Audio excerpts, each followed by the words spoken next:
In this heart-pounding video, we delve into the chilling world of Airbnb horror stories that will leave you questioning the safety of your next booking. From unsuspecting guests encountering terrifying experiences to owners with dark secrets, we bring you 3 bone-chilling tales that will make you think twice before clicking that Book Now button.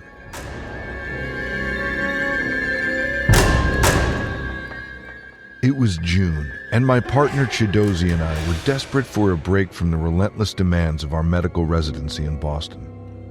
Exhausted and in need of some respite, we set our sights on Southern California for a week of well-deserved rest and relaxation.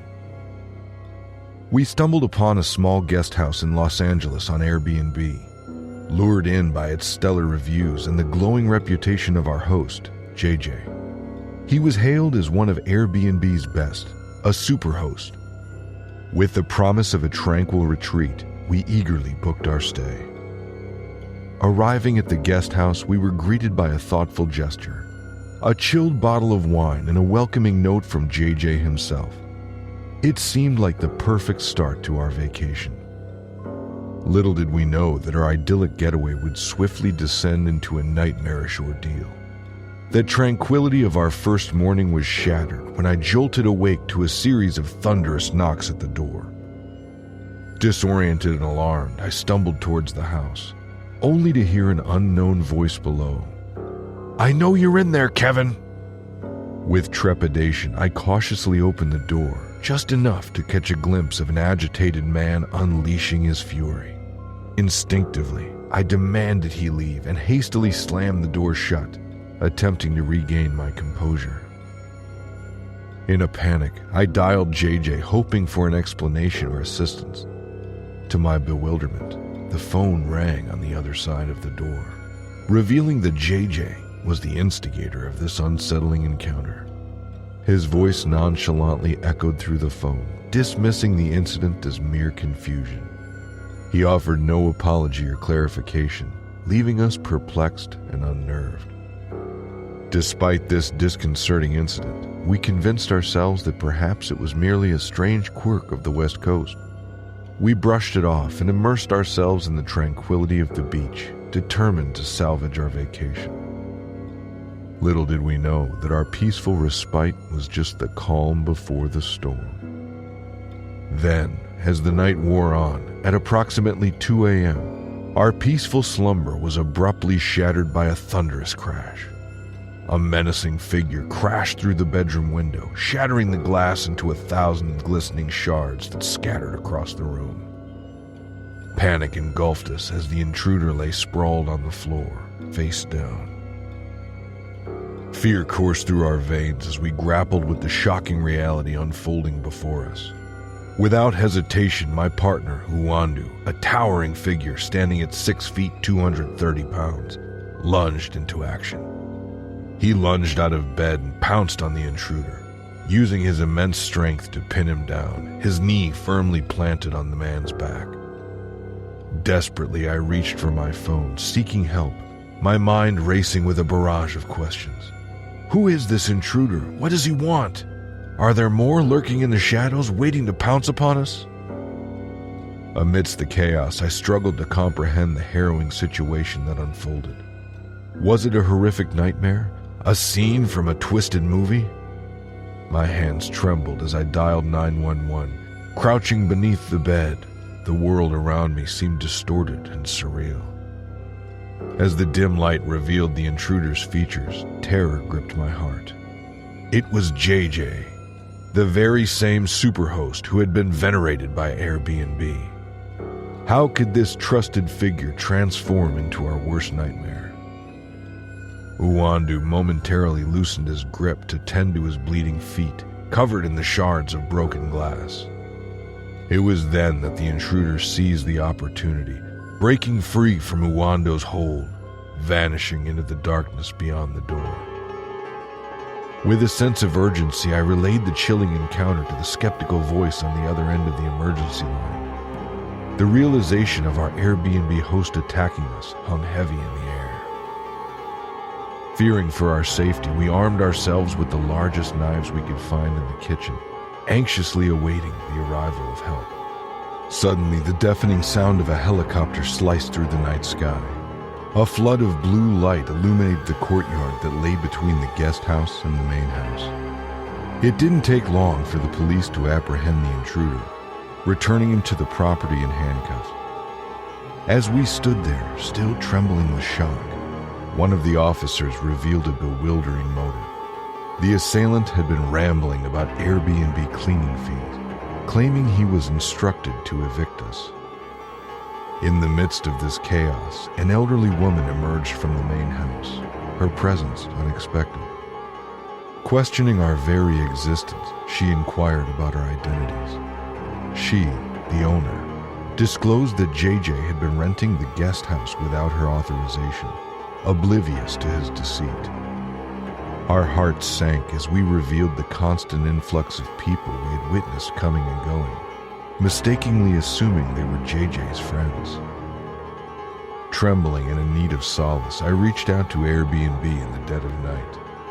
Their assurances were feeble consolation, promising a refund of the $708 we had paid to rent the guest house. However, it was only last week, following my persistent calls to the company, that the credit finally materialized on our card.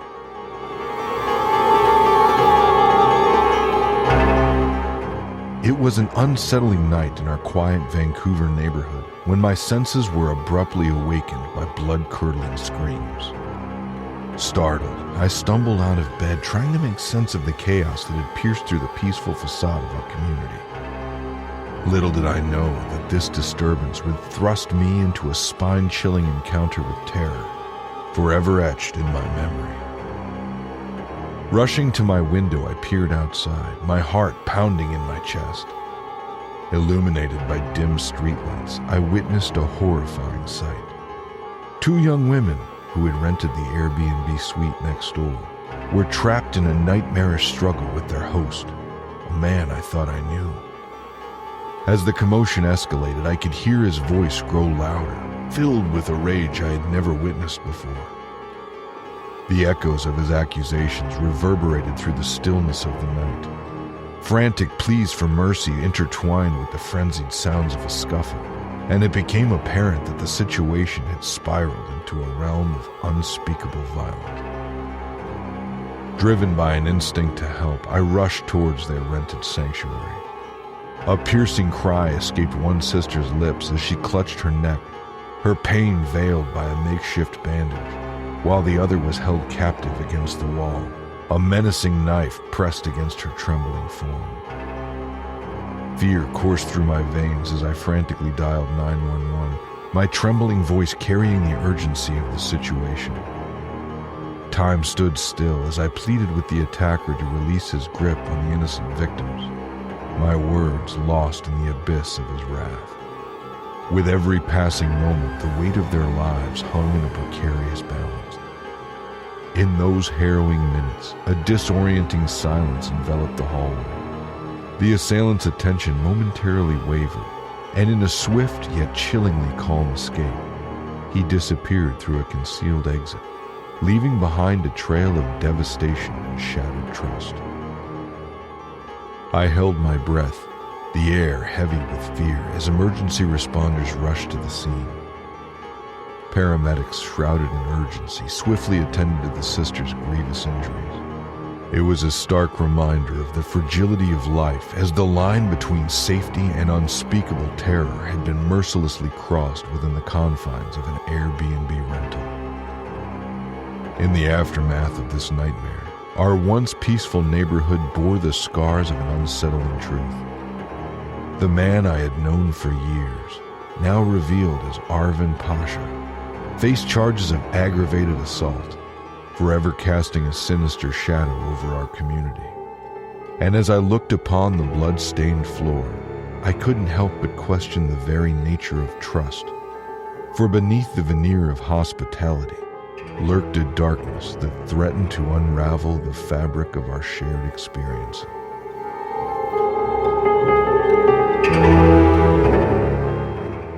It was an unusual evening on July 4th when my phone began buzzing frantically.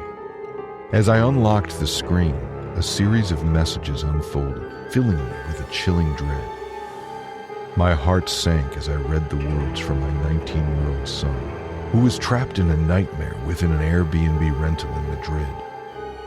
According to him, the host had locked him inside the fourth-floor apartment, snatching away the key. The situation quickly escalated into a nightmarish ordeal when the host, lurking in the shadows, rattled knives in the kitchen drawer, menacingly taunting my son and pressuring him into submitting to a disturbing act. Desperate for help, he reached out to me, his pleas echoing with fear and anguish.